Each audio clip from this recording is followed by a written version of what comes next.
Welcome to the 30-day yoga challenge and the next video on the series. In the last video, we have discussed about using Om as a method for meditation. We have discussed a textbook, a classical Indian a textbook called Mandukya Upanishad. I would like to explain a little bit more about the Upanishads and also introduce you to a couple of books that you can use to learn if you want to know more. So, about Upanishad. It's commonly called by the term Vedanta, and the definition of Vedanta goes like this: Vedanta Nama Upanishad Pramana. Vedanta means the knowledge that's mentioned in the Upanishads. So what are Upanishads? Upanishads are the last part of the Vedas, or in other words, Vedas are classified into 4 parts: Samhitas, Brahmanas, Aranyakas and Upanishads. So Veda Anta means either it means the last part of the Vedas, it also means the highest knowledge of the Vedas. There's nothing beyond it. Vedanta. So what is it about? It's about the knowledge of the self. It's about who you are. Or in other words, it's about a quest for knowledge, the ultimate knowledge. So why is Mandukya Upanishad so important? Before that, I need to tell you how many Upanishads are there. For that to tell you, I need to tell you some authentic reference in which the number of Upanishads are mentioned. I would like to tell you a book called Mukti Upanishad.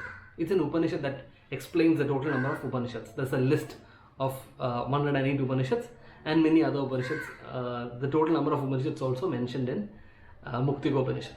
This is a small story in Mukti Upanishad. Once Hanuman asked Lord Sri Ramakrishna, if you want to attain moksha, what is it that you need to do? Then he explains, Mandukya Egamevalam Mumukshunam Vimuktet. Mandukya alone is enough. For a mumukshu, mumukshu is a person who is interested to gain knowledge. For a mumukshu to attain liberation. And it also explains, if you don't really know, if you find it really difficult to follow Mandukya Upanishad, you can refer other Upanishads and the list goes on, and he explains 108 Upanishads. You might wonder that there are 108 Upanishads. No, it's not. According to Mukti Upanishad, there are 1180 Upanishads, of which you have around 200 odd Upanishads available in print right now. So what makes Mandukya Upanishad so special? Because it's supposed to be the highest philosophical textbook. There are so many explanations on Mandukya Upanishad, so many commentaries and sub-commentaries on Mandukya Upanishad. But it basically has just 12 slokas, 12 sutras, 12 verses that explain your real nature of self. Or in other words, Mandukya Upanishad gives you a technique by which you can use to self-realization. The technique was mentioned in the last class. It's a concept of your 3 states of mind: Jagrati, waking state; Swapna, dream state; Shushupti, deep sleep state; and Turiya, the witness consciousness. So how do you learn Upanishad by yourself? I need to tell you something that was mentioned, that I had mentioned in a couple of my early videos. I had mentioned a term called Jnana Yoga. We'll think on what Jnana Yoga is. Jnana Yoga is using the power of your intellect to understand your true nature or to go into yoga. So how do you use the power of your intellect? It's a 3-step process. It's called Sravana, Manana and Nididhyasana. In the process of Sravana, you listen to the scriptures. I told you earlier, it's a method that shakes your intellect for you to understand the reality. So first you listen to the scriptures. You might think, yeah, it sounds good. Or you might think, oh, it's too big for me to understand. You might even feel that, oh, it's not true in my life. And you keep listening to the scriptures. That's the first step, Sravana. At some point in time, in some logic, at some verse, you'll understand that, oh, you'll start to think, this has got some relation in my life. It sounds true at least to some extent. This is the start of Manana. You start thinking about it. You start analyzing things, you start relating the knowledge to your day-to-day life. Then you will come to your understanding. I've got so many doubts, I need to clarify. Then you go back to Sravanam again. Sravanam, Mananam, it repeats over and over again till you are really convinced about what's mentioned in the Shastras.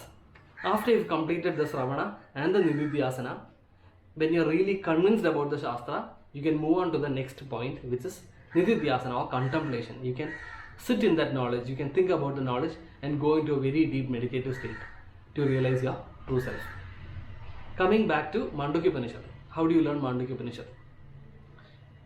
The traditional method is Sravana, Manana, Nididhyasana. You can refer online. You can, but there's one more thing that I need to tell you. For Sravana, you can't listen to any talk by any person. For Sravana, you have to listen to a person, an acharya, who learned it in a traditional manner, so that it's not misinterpreted and it has to lead you in the right direction.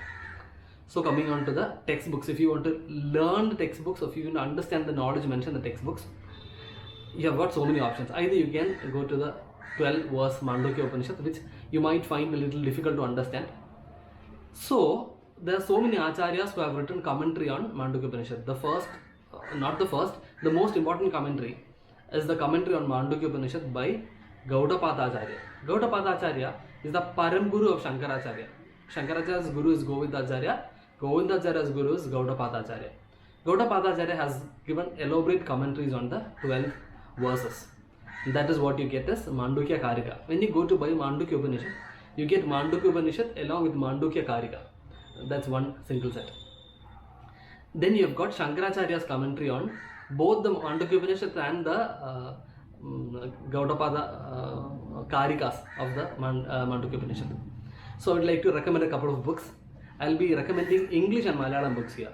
If any of you are outside Kerala, you can either refer to the books in your mother tongue, or you can stick on to the English. So I will start off with one of my most favorite books. It's Mandukya Upanishad with Gaudapada's Karika, written by Swami Nikhilananda. It's a very elaborate commentary on both the Upanishad and the Karika. It's very easy to follow, and it'll take you into an emotional, logical trip. So I highly recommend this book. The next book, this is published by Ramakrishna Mission. I think the price is 70 rupees. I don't know if the price went up. The next option is Mandukya Upanishad with with commentary of Shankaracharya, translated by Swami Gambhirananda. This is also published by Advaita Asrama, which is Ramakrishna Mission again. You can refer to any Ramakrishna Mission bookstore and you can get these. You have the Malayalam version of this as well, Swami Gambhirananda. There's a very similar Malayalam commentary written by Swami Mridananda Saraswati. This is the Malayalam version of it. I think the cost of this was something around 40 or something. I bought this long back and it's 35. The price has gone up. I'm quite sure about it. So regarding the Malayalam thing, it's 70 rupees. It's available. If you want just the Mandukya Upanishad, just the slogas, and you just want a translation, you get a very small book, again published by Ramakrishna Mission, which is 30. You get a Malayalam as well as English version of just the Mandukya Upanishad. It's a very small book. You'll get a 1.5 to 2 page summary of Mandukya Karika, but the Mandukya Upanishad will be explained. Sorry. Then you have got just the Mandukya Karika translated. This is a very nice book. This is also by Swami Gambhirananda, but it's a little hard to find. You find it in some Ramakrishna Mission bookstores. Then I would like to introduce you to two different publications other than the Ramakrishna Mission. One is Ananda Kudiram Publications, Kanyakumari. This is Mandukya Upanishad and Gaudapada Karika. It's in Malayalam. It explains Mandukya Upanishad and Mandukya Karika in a very literature-wise pleasing manner. It's fun to read. It will take you on a literature kind of an experience. So it's really nice to read. It's a different experience reading this book compared to the other classical method of commentary writing textbooks. Now I'll explain the biggest of all these books, which explains in excruciating detail. It's such an experience to read this book. It's written by Swami Chinmayananda, Mandukya Upanishad with Mandukya Karika. This explains in detail for a drawing room reader, and introduces Mandukya Upanishad.